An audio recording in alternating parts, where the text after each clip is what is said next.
the Unaka, the Iron, the Blue Ridge, the Great Smokies, the ranges of the great southern Appalachian Highlands.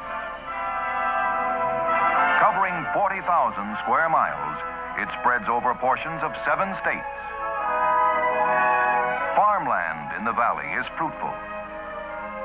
Nature has provided the potential for low-cost electric power. Industries are growing and prospering. The river is a busy channel of commerce. This is a valley favored by nature. Yet not many years ago, this valley was a problem area for the nation.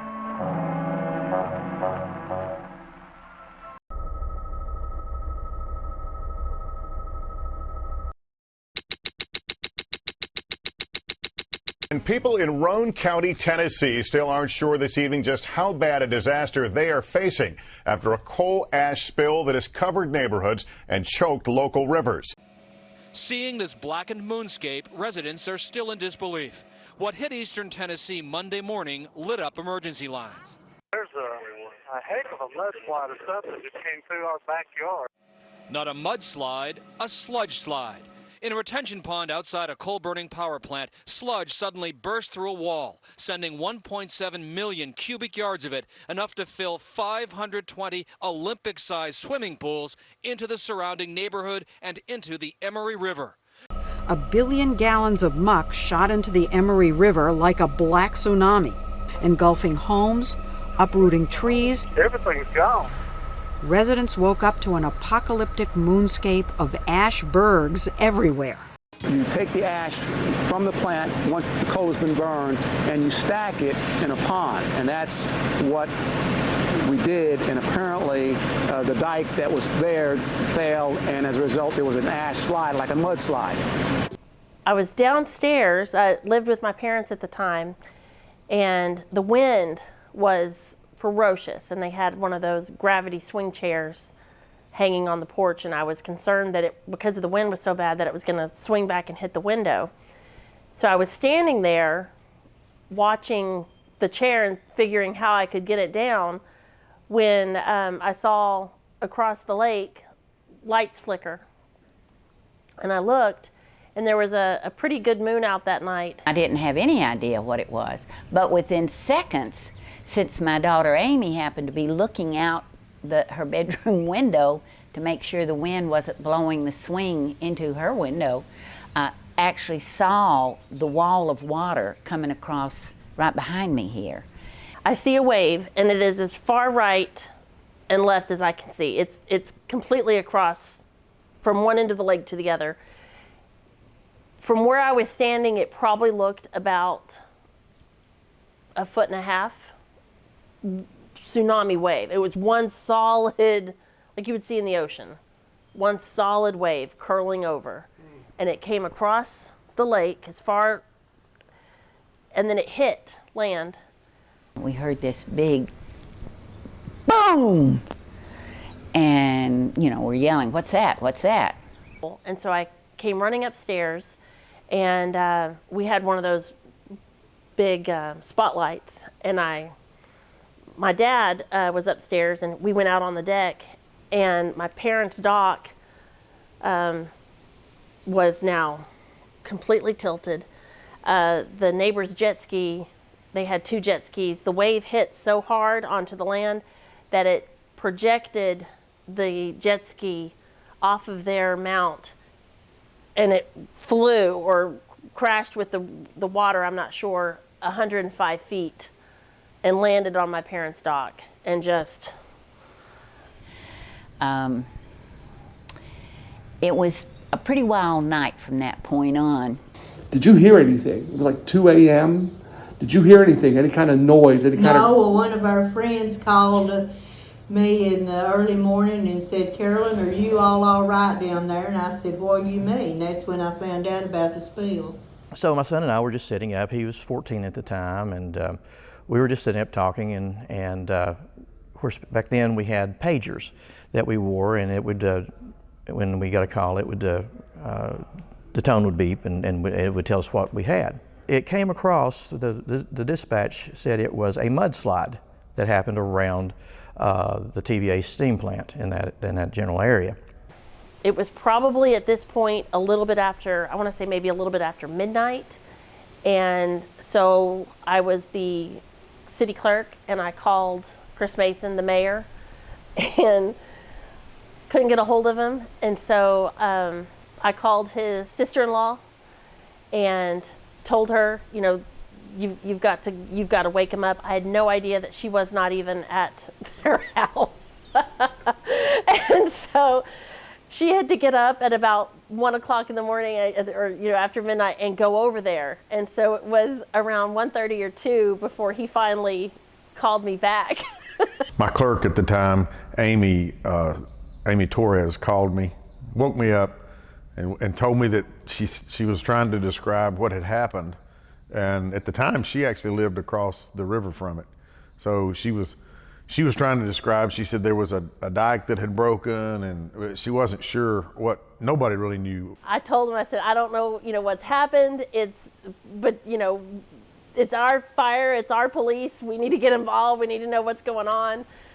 And so the next day, he went up with his brother-in-law and got those famous pictures, because right after that, they grounded the airways. They wouldn't let anybody fly over. I asked her a series of questions, where was it? And I started, by the process of elimination, I went, that's not in the city of Harriman. It doesn't appear that anybody has passed away. So I didn't think there was any need for me to even go over there.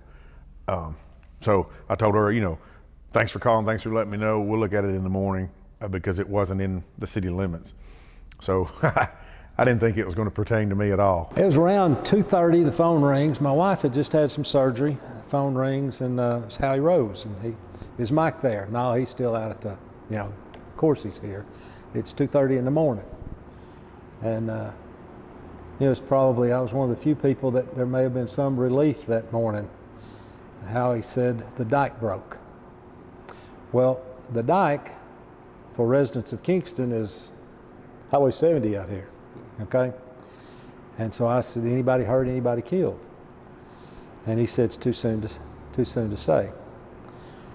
Well, I'm standing up, and by that point, I'm now awake, and so I called him back and asked the question, what the heck did you say? Only I probably didn't say, what the heck did you say? And he said, the ash dike at the steam plant broke.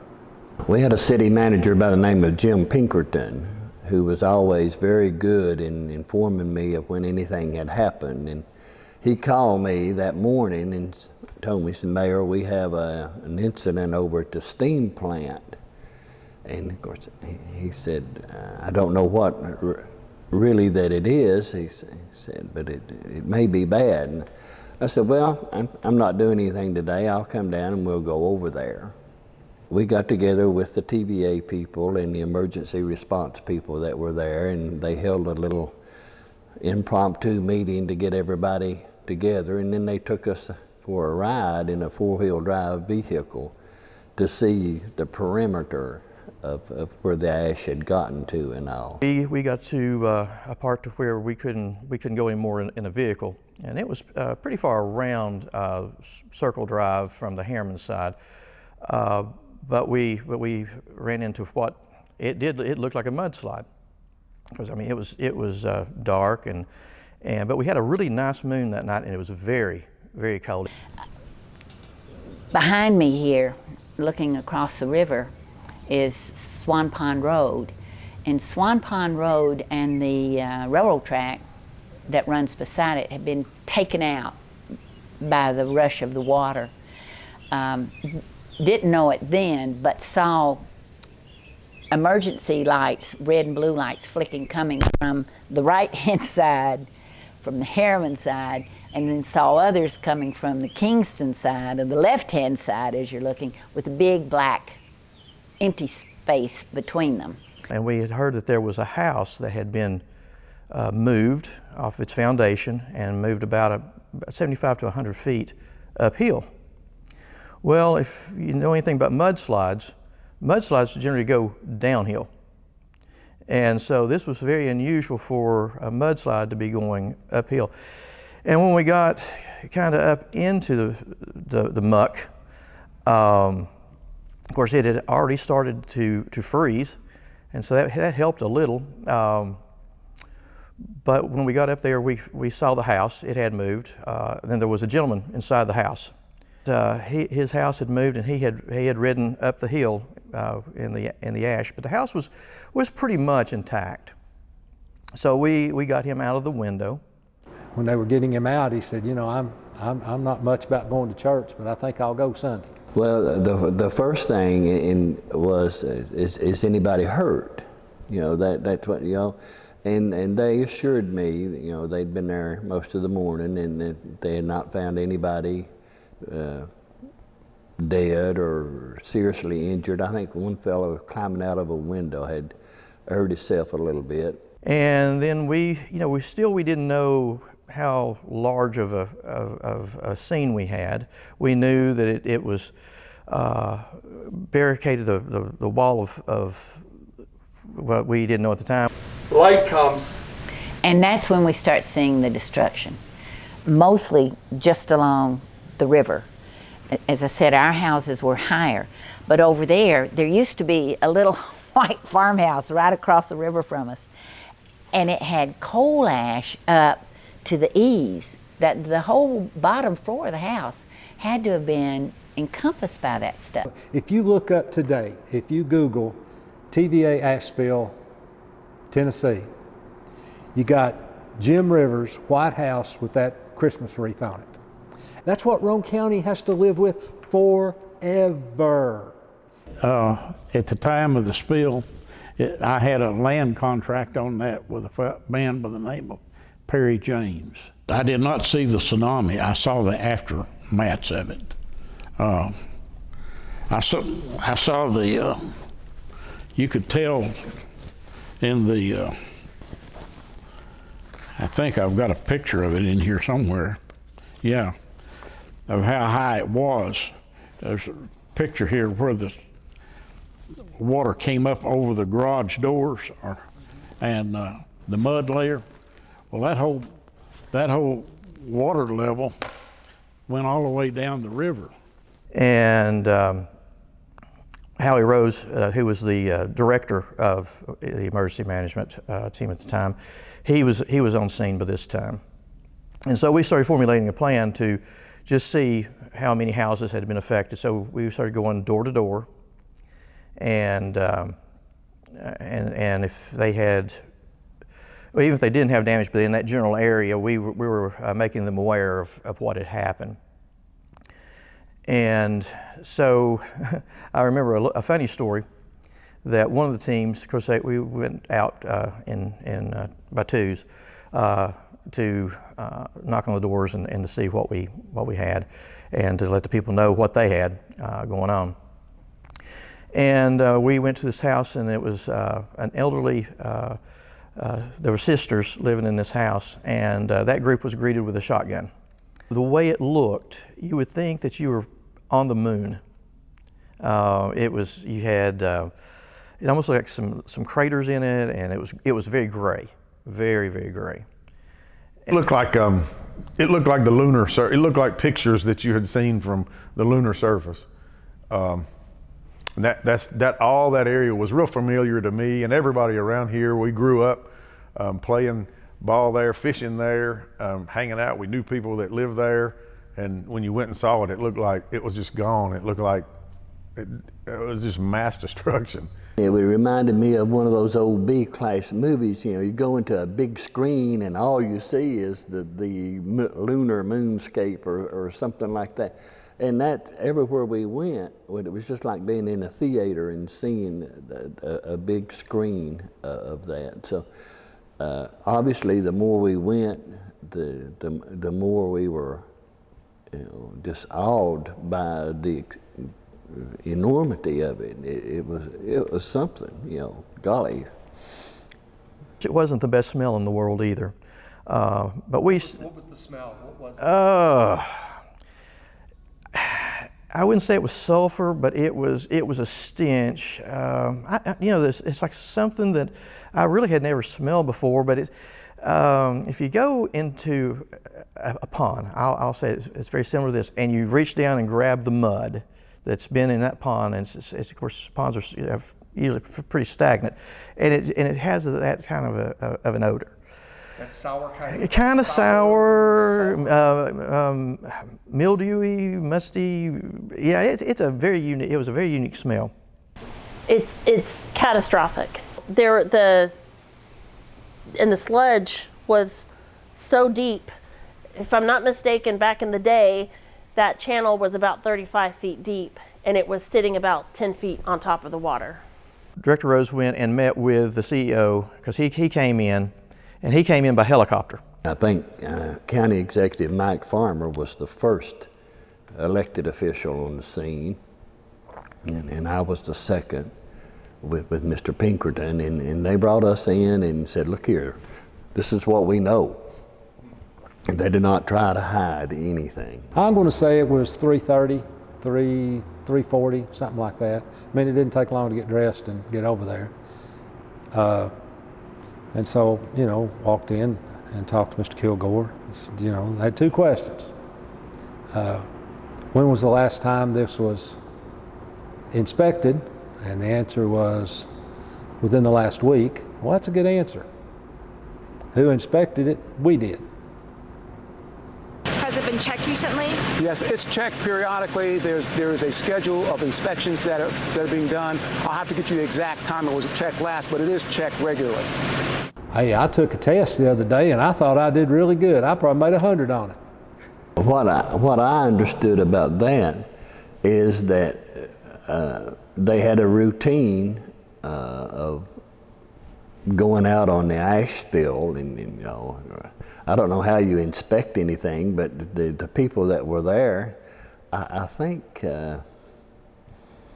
Gary Wallace was the gentleman that had been out that night and had inspected it, and nothing, there was no foretelling at that time. Went the next morning and started making some phone calls, what really happened, what's going on, and started learning about the magnitude of it, and toured it, and because of the proximity of where it is to my city, I learned real quick that we were going to be heavily involved, everybody at the city.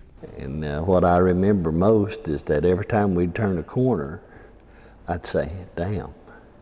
It was really something that you can't describe, because nobody had ever seen anything like that before. I myself probably wasn't impacted as much as my parents were, because they had worked so hard to get this home, and it was gone. We want you to get to know us. Not just what we do, but who we are. And what we stand for. Because working at TVA is more than just a job. It's providing affordable, reliable power. Power that turns small, underdeveloped areas into thriving economic hubs. Employers that offer good paying jobs. And schools that provide fine education for future generations. Generations that will inherit the land, air, and water that we leave behind. That's why environmental stewardship is a key part of TVA's mission. After the initial response and the rescues, officials from TVA, the Roane County Office of Emergency Management, and Homeland Security were joined in by officials from the Tennessee Department of Environment and Conservation. Officials from the Environmental Protection Agency came down from Washington and assessed the damage and figured out a game plan for the overwhelming task of cleanup and recovery. The rescue had been done, the initial assessments had been done, so it was that point that we knew we were going to need some rest because of what was going to be happening in the days ahead, because people were put out of their home, but this time they were put up in hotels. It surprised me how far back up in there it went. I had no idea of the size of the I knew about the storage tanks. I've been past there. My children, there was an area where, my grandchildren, where they had, they played soccer on the field back beyond where the storage tanks were. Of course, all that was gone. But it was overwhelming, I will say that. I'd never seen anything like it. And something I had been thinking about and I wanted to share with you is over the almost 15 years I did emergency management. I had seen worse as far as carnage, but never anything to the magnitude of the damage. The place just looked unrecognizable. And so I knew if it was just had been confined to this one situation, this one area, I'm thinking, okay, this is big. Essentially, there was 300 acres that got crapped up. Probably around 250 to 260 of them were owned by TVA already, you know. Yes, it devastated communities out there, and you know, people had lived there for years and years, beautiful places. And you know, there is a tragedy in kind of a microcosm of an area. We were glad that it wasn't during a time where it was busy, like after school or before school, and there were school buses that could have been involved, because school was out for Christmas. After the cleanup began, officials from Washington like Tennessee Senators Lamar Alexander and Bob Corker came to see the damage. Governor Phil Bredesen made a stop and took a helicopter tour and told the press afterward that they're obviously concerned about being made whole in some way. Congressman Lincoln Davis said that he will continue to talk with residents and TVA and make sure they were made whole. Mr. Kilgore told me, as we were leaving, he said, Mayor Beats, he said, there's nothing I can do about what's been done. He says, but I want you to know that I want to make you whole again. And if I can, he said, I want to make you better at the city of Kingston. Now, that's what he said. All right, so things evolved, and he said, tell us how we can make you better. Activist Aaron Brockovich came to Roane County with attorneys from Weitz and Luxembourg trying to get citizens to sign up for a class action lawsuit. U.S. Congresswoman Eddie Bernice Johnson, the chairwoman of the House Subcommittee on Water Resources and Environment, also held a meeting in Kingston. When it happened, anybody that you knew that was from outside the area, they would call you and they would go, hey, what's going on? Because this was worldwide news. What's going on in Roane County? Are you all okay? Can you breathe? Can you drink the water? Are y'all still there? So perception is reality. And the perception at the time was that nobody here, life had stopped. Sheila, my secretary, said there's a phone call for you, and so I answered and said, this is, you know, Sally Sue. Just wondered, you know, about the ash bill. Is you think it's safe to come into Roane County? Can I get to Roane County? I said, what are you talking about? I said, well, with the ash bill and everything, can I even get into Roane County? And I said, my God, woman, if I didn't take you and show you where it was, I doubt you could find the ash spill. There was a lot of chaos at first. A lot of misinformation coming out from TVA, which was distressing. Now, we had a little more insight because we were right here. For instance, on that morning, this gentleman who was, I think he was with their publicity or, you know, that type of part of their organization, and it was still dark, and he was being interviewed. And he was saying that they would have this cleaned up 2 to 6 weeks. It was pitch black. There was no way they could even see to assess the damage. My initial reaction was, this is TVA. TVA is huge. They'll have it cleaned up in no time. Yeah. They'll have it out of here in a month the most. No problem. There was a town hall meeting that I went to, and they were talking about how, I asked them, I said, you know, you're keeping it wet, but what are you doing about the fly ash that's sitting out in the water?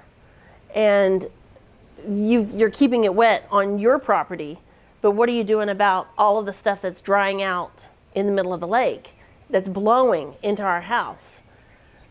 Well, I think it was around March, maybe 3 months later, we started having a lot of meetings with the community, just upfront, trying to be transparent, and I was trying to put ourselves in a position to help everybody in our community learn what had happened.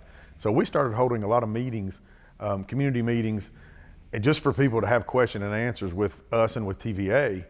And unfortunately, our answer to a lot of the questions were, we don't know.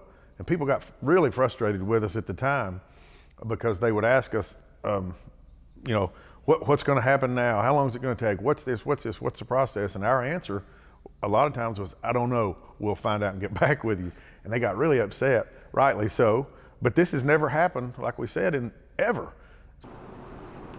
You know, this was not the first ash spill. There had been another one. And Tom Hamby had gone over there.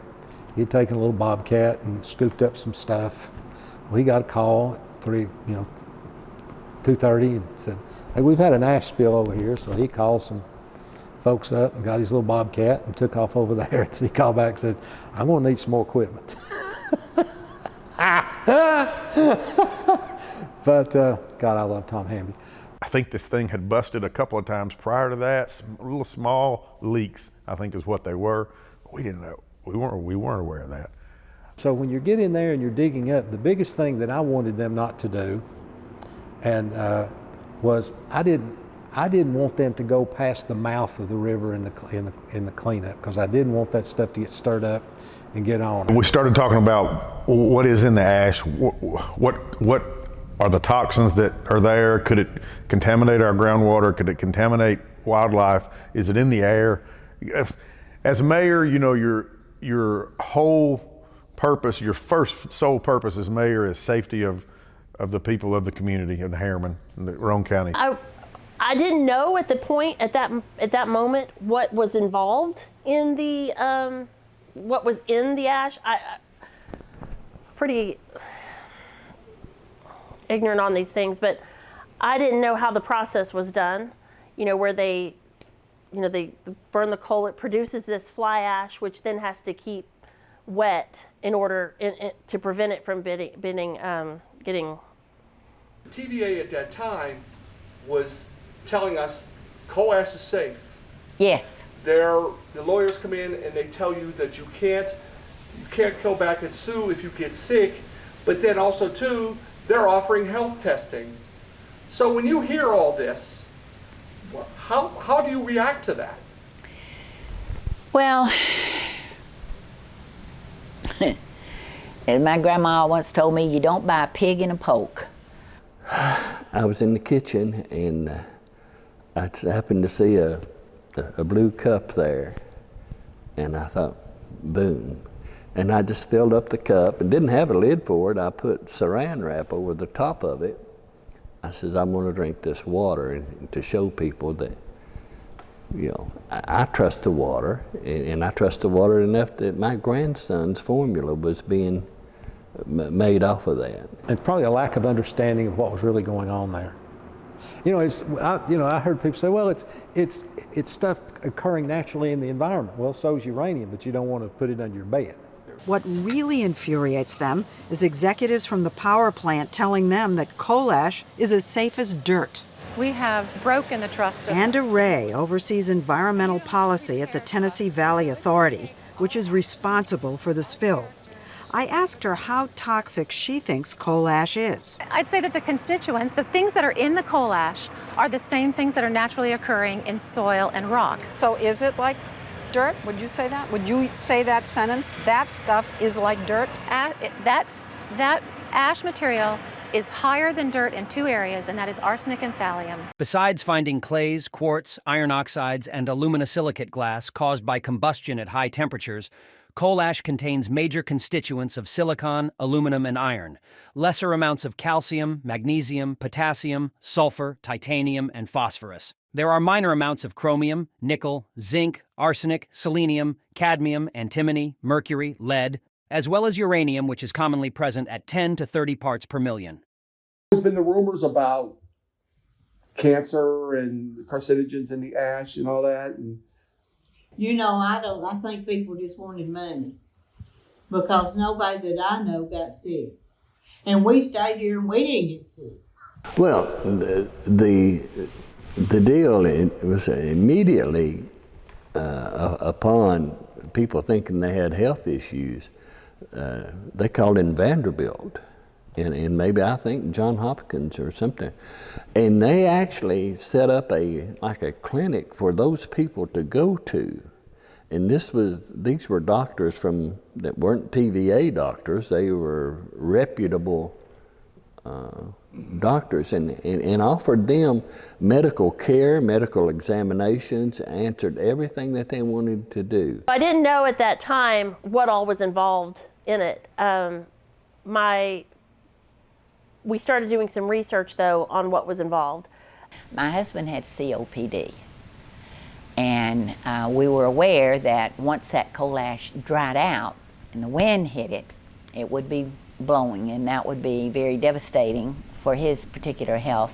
I stopped letting the kids go outside and play because I didn't want them to be outside. Would you swim in that water? No.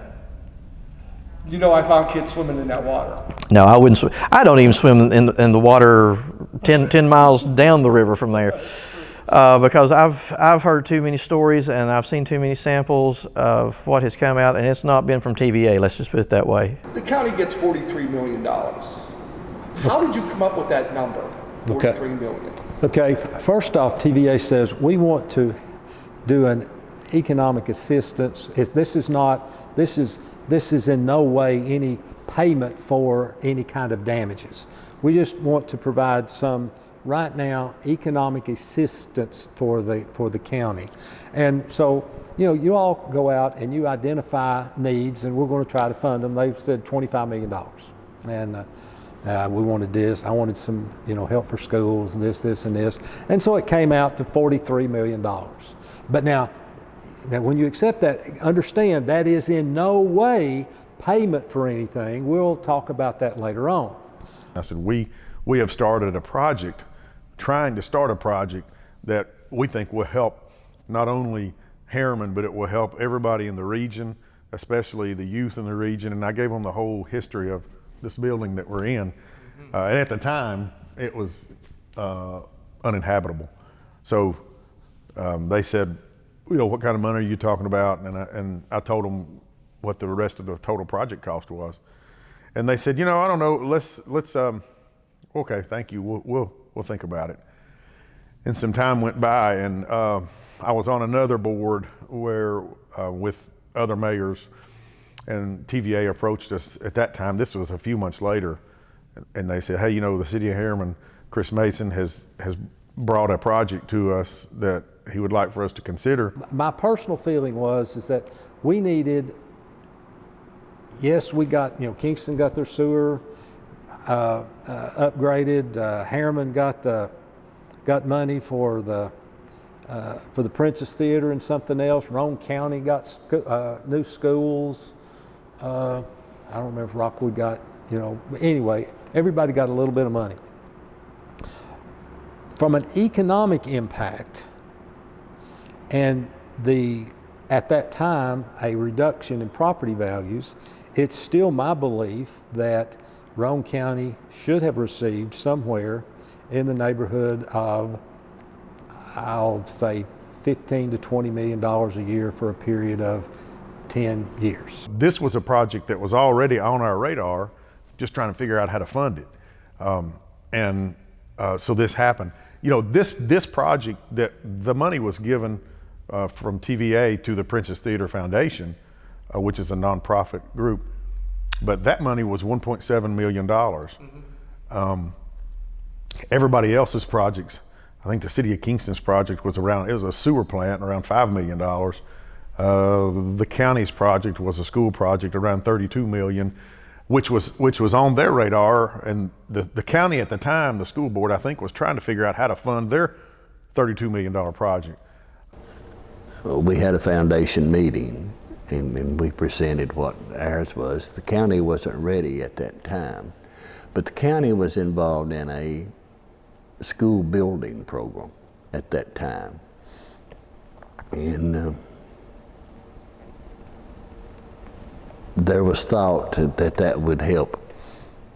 And most of us agreed with that. So They took the proposed building program, I think it was $32 million. When I campaigned to run for mayor, the most common question I got was, when are you going to get the Princess Theater open? When's the Princess Theater going to open again? When's the Princess going to open? So when we learned that this project was going to get funded, I couldn't wait to make the announcement that one day the doors of this theater would be open again. And it was the total opposite. When we announced that this was one of the projects that was going to be funded, the backlash was horrible. And it's mainly because a lot of politicians in the past have just, the public doesn't trust, I guess, a lot of politicians in a lot of ways that money is spent. We didn't have any more meetings down here, but they were making public statements and everything. And one of the things that we found out was anyone who lived directly on the river, TVA was going to bring in appraisers, certified appraisers, and we would be offered, the price that the appraisers came in for. Well, the first thing we did was go to TVA. We went to the ash spill site itself to see what houses were affected, which ones were totally torn down, which ones were demolished, what other docks, etc., what all was torn down. We had a meeting at Emory High School with the taxpayers in that area. We took them their tax card with the appraised value on it that they were paying on at the time, and assured them that once TVA made agreements with them, whether or not they sold, they would not be paying on the same values because of the damaged properties. My husband told a man came here from Chattanooga in TVA, and he wanted us to take an offer. My husband said, I wouldn't sell this place for $1 million because we wanted to stay here. When the TVA attorneys finally came out, they said, well, we're going to make this offer on your property, and then whatever your property evaluates at, we will give you, what was it they called it? A payment for your inconvenience. Now this was our retirement home. We'd worked all of our lives, and the house was 2 years old, the dock 6 months. And it was gone, an inconvenience. There was a lot of properties taken off the tax roll, like you said, and $22 million to buy 141 homes. I don't think that was actually that wasn't the that wasn't the assessed value of the homes at the time. That's appraised value. Tax revenue was $161,229. A lot of people may think, well, 23 million versus 161,000, but where the breakdown is the appraised value was 23 million. Then you take 25% of that because all of those properties were residential, and then you apply the tax rate to it, which was $2.72 in '09, and so that was applied to the 25% of the appraised value, and that's where you get the tax dollars. They were attorneys, they were not PR folks, and they didn't give you all the facts. For instance, I went online, was doing research, and found that they didn't give you any advice about your taxes, other than to say you were going to have to pay, you'd be responsible for your taxes. You don't pay sales tax on the sale of a home at all.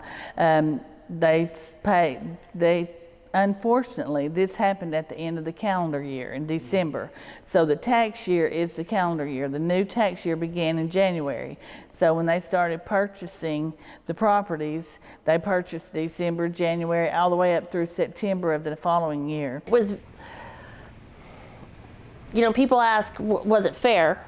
Well, when you've worked your whole life to get this dream home, and you've only had the opportunity to be in it for, 2.5 years, how do you put a price on that? How do you put a price on the memories and the memories you were hoping to create by living there. So we were in a downturn in '08, and what happened with this ash spill, due to the downturn of property values, it stopped the sales of property. The contract for the inconvenience was based, I think the people on that side, which was impacted far more than we were, got a different percentage for their sales than we got for ours. And of course we had to sign a do not disclose thing. So I can disclose that we got it, but not the percentage that we got. But in that contract, a little teeny tiny print way down at the bottom where you sign, it says, if you agree to take this, then that closes out your ever being able to come back and sue us for anything, including health issues, up to and including death. So I'm thinking that's an interesting phrase to put in there when they're out there telling us that it's benign and there's no problem. As I understand it, the people had to sign non-disclosure agreements and would not talk about it. Because Bill had COPD, we wanted to settle as soon as possible and get away. A lot of people came to our office for information, like so-and-so sold. I want to know what they got for their property so I'll know what I can get for mine. Well, that wasn't the case. We did not know. It was a sealed document. None of the records reflected what TVA paid for the property. We did not want to know because in 2010, we were doing a reappraisal. So we could not factor in the sales of those properties anyway. When it got cleaned up and it was ready, you know, that it was livable again. Although they let people, they used our house right there to house TVA people who were working. You know, anyway, they told us, but that was not in writing. I should have known. Because the offer was in writing and the extra stipend was in writing, but notifying us was not in writing. And how we found out that our house had gone back on the market was my brother-in-law still lived here, and he saw a sign that they were going up for sale. And our front yard of our old house, which is right next door here, was where they held the auction. Right? Yeah, salt in the wound. From what I understand, my parents were supposed to have first right of refusal on getting their house back. They did not. They were never contacted.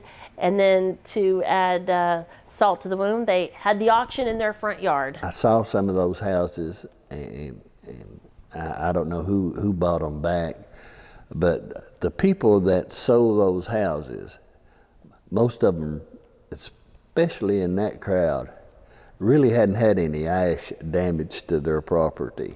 TVA just came in and gave them the asking price for their house. But was it fair, I think, the price that they gave them, financial compensation? I think it was, from what, and she never shared with me the number that she got, that my mom got for her home. She said it was fair. The individual homeowners, there must have been some feeling of fairness because they all sold, and I don't know that there was, you know, they reached an accommodated settlement amount. So from the individual owners, you know, maybe there was a fair treatment. I'm not in any position because I didn't own any property over there.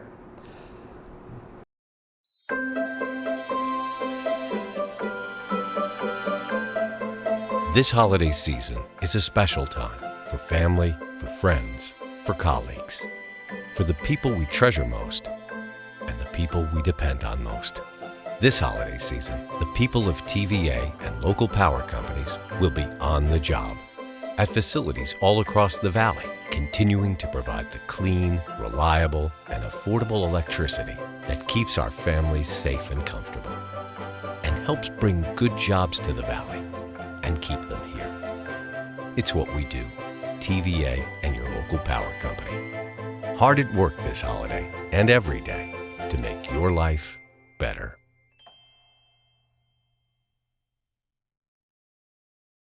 I had no idea what would have caused, maybe a small earthquake. I had no idea what would have caused that water to come across the way it did. There were two studies done, right? There were two, and the first one, it just more or less, they said, we don't know. In January 2009, TVA hired ECOM to investigate the cause of the ash spill. On June 25, 2009, Bill Walton and TVA Chief Operating Officer Bill McCollum presented their findings to the media and the power provider's board of directors. Walton's findings were that a loose slime layer, the geometry of the storage cell walls, high moisture content, and loose soils beneath were among the factors that caused the breach. He characterized it as a perfect storm. But Walton refused to put the blame at the feet of TVA. A month later, TVA's Inspector General's office offered a contradictory report, criticizing Walton and McCollum, saying they had been schooled in how to deflect any question that would elicit an answer that would suggest legal liability. It characterized it as a delicate tap dance. The report concluded that TVA could have possibly prevented the disaster had recommended safety modifications been put in place. If you went and looked at the ash spill that morning that we were there, if you had went and looked at it, the theory that came to where the bottom slid out and then the top came down and just pushed everything, it's just absolutely makes sense and logic to me. There's no doubt, and I had no idea how that could happen. I don't know what caused it. I just know for years we'd go in and say, this thing's leaking, this thing's leaking. Was there a 1 + 1 = 6 happened? I don't know, but nothing had happened before. Well, you say, well, it's 15 years later. Well, okay, but it had been leaking for a long, long time.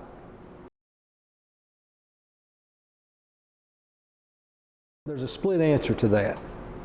The immediate impacted people are the folks that lost their house and everything. And I've got to believe that from the evidence, had those people not felt like that they had had some reasonable attempt at being made whole. If you're extending it out to the community, I don't think so. Just because of lives were changed, families were separated.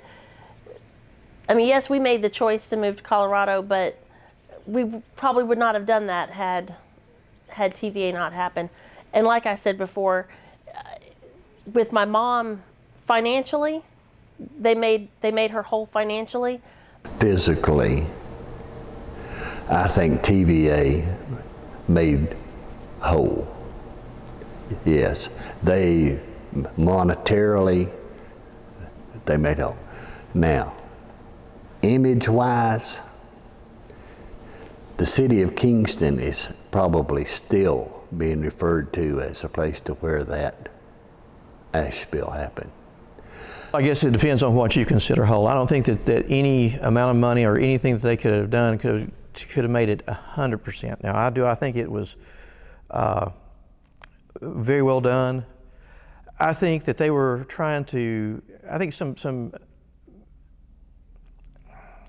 untruths might have been said in the beginning, because I don't think anybody really knew what coal ash was. Okay, I think there's two sides that you can look at as have they made us whole. As an elected official at the time, have they made us whole? I think they have, because what they gave us, I think was the we talk about a root cause analysis. I think it was the root cause for a lot of positive things to happen going forward. On the other side, from the private citizen side, I can't answer that because I wasn't affected directly. No.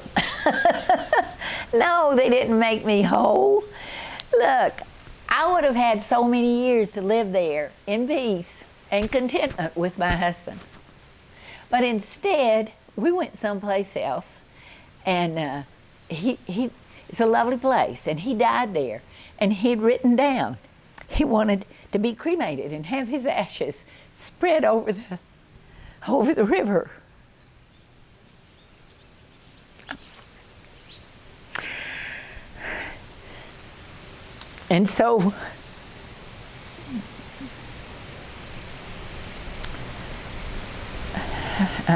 I had my children and grandchildren fly back with me after he was cremated to spread his ashes. We rented a house for a week or so on the river. And this is where my husband is. I made myself whole, come back where he was. No, not at all. Can you elaborate on that? TVA does and did what they want to do, irregardless of who they hurt or what happens. They do what they want. If they decide they need something or want something, they just get it. Well, I guess it depends on what you consider whole. I don't think that any amount of money or anything that they could have done could have made it 100%. Well, they did. They treated us right. Yeah, and you're happy? Yeah. And so you got money and you got to keep your house. Why is that? Was it? Well, the rest of them could have stayed here and got money too, but they decided they wanted to double their property. The Environmental Protection Agency, EPA, announced in December 2014 that the Kingston coal ash spill remediation project was complete. The project took 6 years and cost $1.178 billion. In June 2015, the Tennessee Valley Authority, TVA, released a video showing the work that was done to restore the site after the 2008 spill. Wetlands have been restored, wildlife has returned, and people are using the network of walking trails around the former spill site in Lakeshore Park, which was once a residential subdivision until TVA bought out all but one of the homes. Some areas that were once covered in coal ash have been converted into a soccer complex. Boating and swimming are again popular activities in the waterways surrounding the plant. The Kingston coal ash spill remediation project was completed in 2014, and the site has since been restored to a healthy and vibrant environment. People are now able to enjoy the area for recreation and relaxation.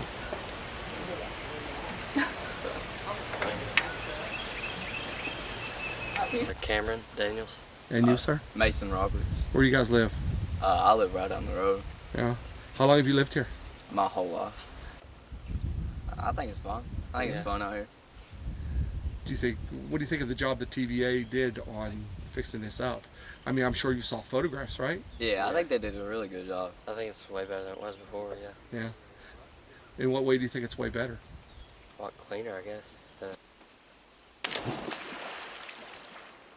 You know, one of the concerns was that will we ever be able to shake that stigma from us? And I don't hear anybody talking about it anymore. I would love to go to these trade shows and see what the surrounding areas and the surrounding developers are telling prospective people that are coming in to buy property in our area, what they're saying to them, because I don't know if the ash spill is even a topic anymore. It wasn't the Roane County ash spill. It wasn't Harriman ash spill or Rockwood ash spill. It was the Kingston ash spill.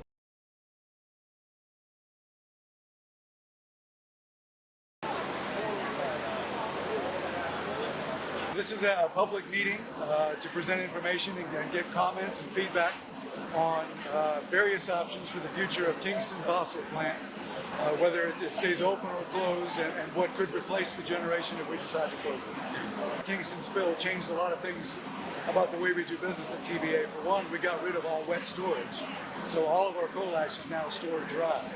And we did that before the industry moved that way. We were one of the first in the industry to do feedback from folks in the community who say we want to move forward, not keep living in the past. So we have that feedback. We're hearing a lot of people going in one direction. That's something that'll be weighed heavily in the final decision. I don't know enough about natural gas to make an educated statement on that. It would be lovely to have those towers down, and just the thought of having that happen again is always in the back of your mind.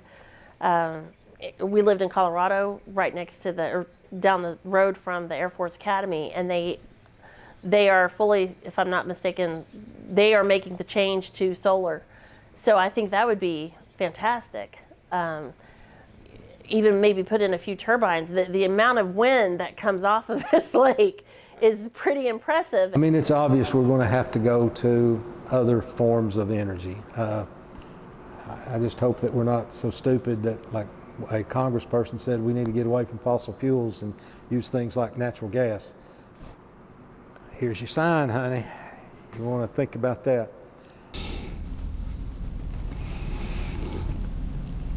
Well, I don't know. I wish they'd close it down, turn it back into a peach orchard. If TVA does what they're talking about doing, which is closing the coal plant down, maybe they turn it into a gas plant. They're trying to decide that now.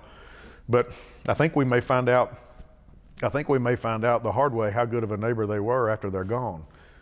I want them to use the small nuclear reactors that they're fixing to start building out at Oak Ridge.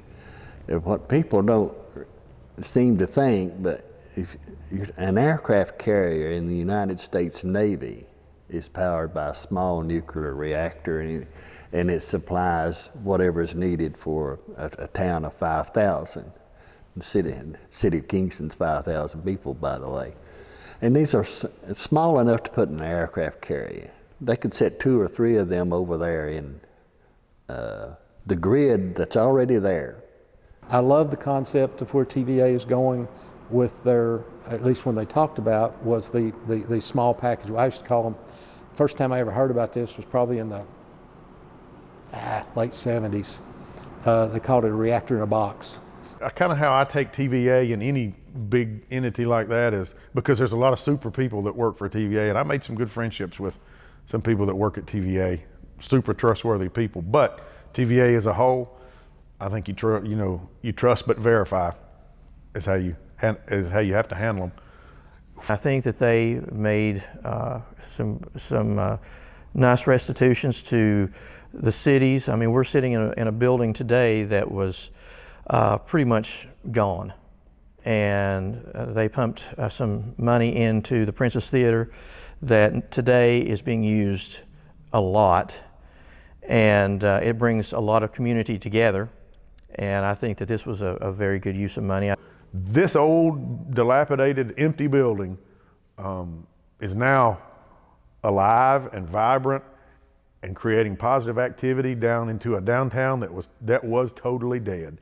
And now, if you drive through downtown Harriman at any given time of the day or tonight on the weekend, it's not dead anymore.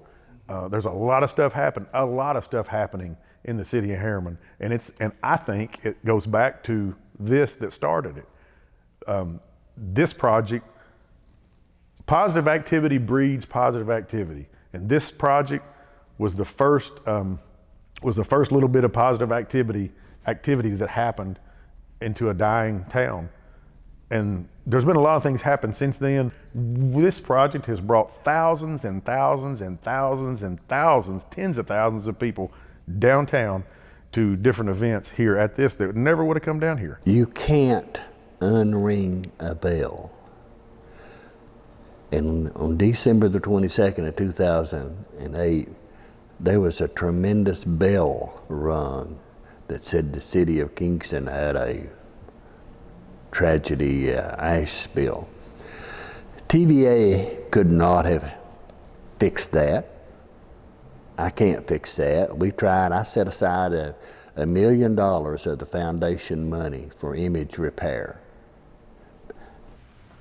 It is a beautiful, beautiful, peaceful place.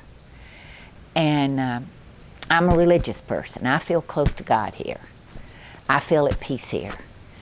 And I hope that I never, ever, ever have to go through something like that again. We barbecued pigs, had church socials.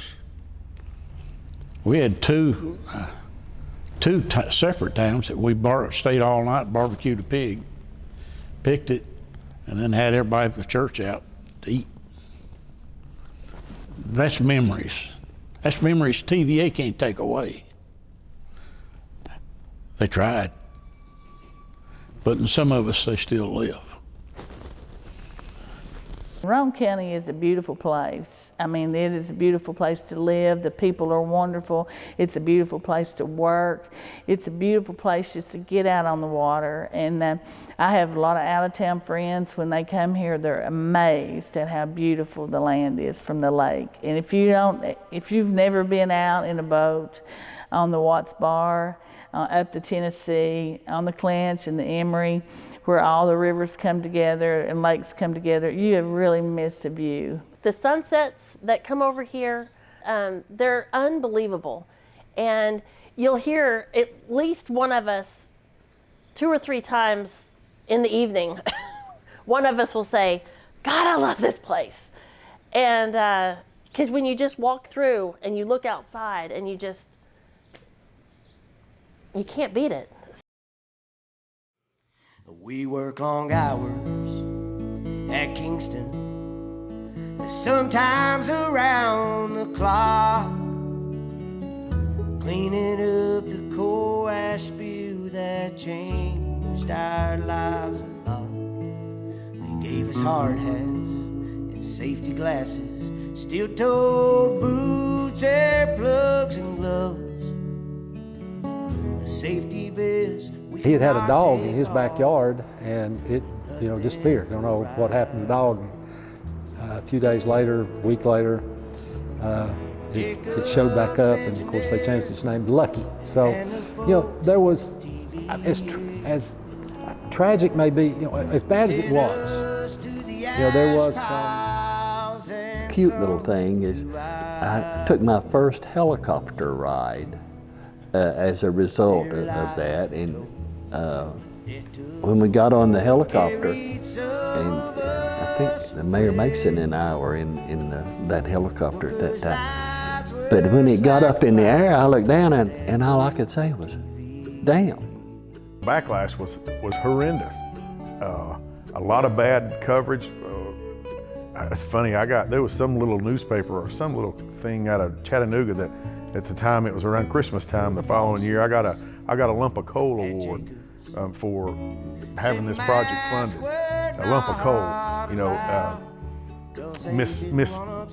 putting a project forward that wasn't worthy and shouldn't be using ratepayers' money to fund a project. So whatever, they gave me a lump of coal award. I'd love to go back and find that article now and write them a letter and invite them. We moved to Colorado, and I'm pretty glad that I got out there.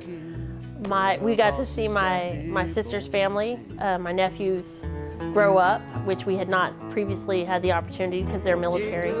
They got stationed there at the same time that that's why we moved to Colorado, is because they were getting stationed there, and my brother-in-law was going to retire. I met my current husband, and I gained 2 bonus children, and then I have one. We have one together. So for me, I feel blessed for everything that happened. You don't see it at that moment, but I feel pretty pleased with the way my life turned out.